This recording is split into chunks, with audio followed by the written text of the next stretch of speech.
Hello!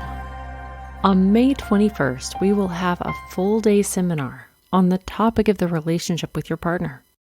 There will be 5 lecturers, and we will present lectures related to communication, the lessons from our relationships, the shadows that we hide within ourselves, how to love each other, how to create harmony and balance, how emotions and experiences are reflected within a couple, our physical and emotional state, and how to overcome various crises. And the topic that I will lead is how to clear out the pain, the insult in our partnership relations, and how to have healthy separation.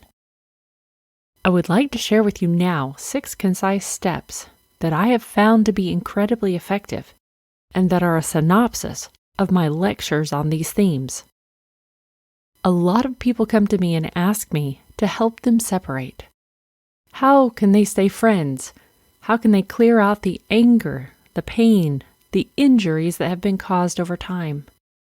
And of course, when some decisions have not been made categorically, and the personal insult and pain makes them want to separate, even though they are not entirely convinced of that, there are ways in which we can clear this very painful experience so that we can see the truth inside ourselves and whether we're going to move on with that partner or to reveal ourselves in a new way. Because quite often we get stuck in blaming the other, seeing what the other person is lacking and their mistakes, seeing what he or she hasn't given us and what he or she's not changing, so that we fail to acknowledge our true desires, our true pain, for failing to find a way to come out of this accusation and to embrace the choice of looking for the resources that are found in the couple and in love, and find a way to really thank each other, apologize, admit that we've made mistakes, and ask the other person to forgive us. And if we are willing to do that together, we can take the next step to improving our relationship. But if we have already made the decision that we cannot continue together, then it's very important that we preserve the friendship, keep the memory of the good things, the ways that we grew up together, what we gave each other, how we spent a period of our lives together in really learning from one another, about the things we did together, even in the fact that at some point we went as far as hurting each other. And now I want to give you a few steps with which you can clear up the pain and injury in the partnership that can lead to an easier and calmer way to look at each other and decide where and how you want to go forward. First of all, it's very important that we don't get fixated in seeing what is missing.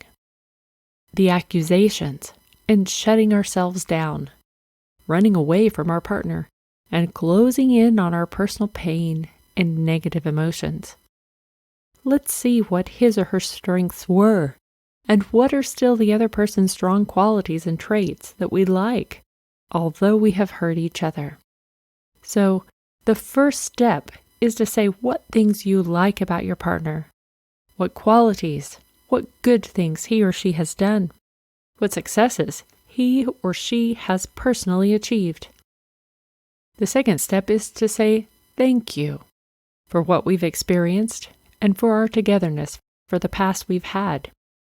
Yes, we've been hurt, but there are also things that we're really grateful that our partner has given us.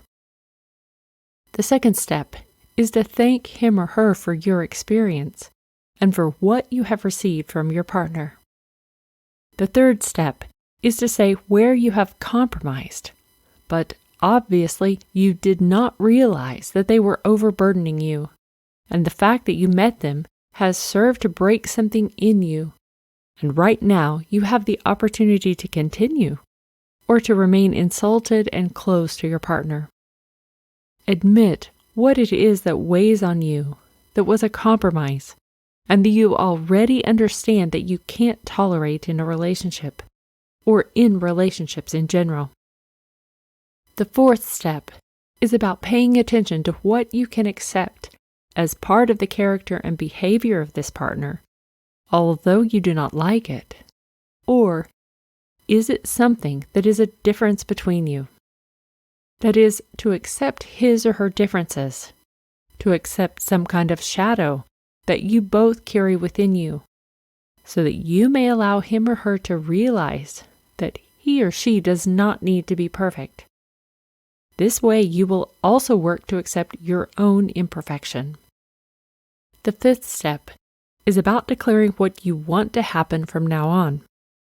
Yes, so far, you've been within the same framework of relationships, but you wanted to change and clarify for yourself how you want it to continue, what you want to happen, how far you want to go, what direction you want your relationship to take, to part and remain friends for the sake of the children, whether to see each other from time to time, to share what's happening, what changes you both have experienced, or in relation to something else. Look at what framework is important to you. Either you're just on the verge of ending your old model of relationship, you want to start communicating in a new way and give it one last chance, or seek another opportunity in which to reinvent yourself before proceeding to the final choice, separation. The sixth thing that you need to pay attention to is to speak the unspoken. That is to recognize what emotion lies within you, what you feel. I'm asking you here to try to stop when you see yourself constantly looking into what the other did or didn't do. Don't blame him or her and constantly evaluate him or her. Try to see what is in your heart, what you were sad about, what you felt helpless about, what made you angry, what you perceived as something that made you lose your own strength. Look at the feelings. Confess your feelings. And it's very important that you also see what you have not admitted as truth to yourself. Something that you have blocked as a secret. Something that has made you feel in some way the desire to stop. Whether out of fear, whether out of doubt, whether because of the reaction of your partner. But if you're going to split up, or if you're going to try a new way to be together, it's good that this has happened so that you can clear everything out. To clear out everything that we have blocked, because everything that is blocked takes away from our strength, energy, and thus takes away from the healthy bonding or the pure love that we can look at each other, regardless of whether we continue to be together on this path as a couple, or will just continue as friends, and everyone will find the next partner in their lives. On my website, you can find other podcasts and lectures where I talk about this topic and many other techniques. But these steps, I advise you now to try them out, to see how you will get some inner relief or a lightening that will give you the opportunity to clear the focus in terms of yourself and your relationship. I wish you a good day for now. Love to love is my motto.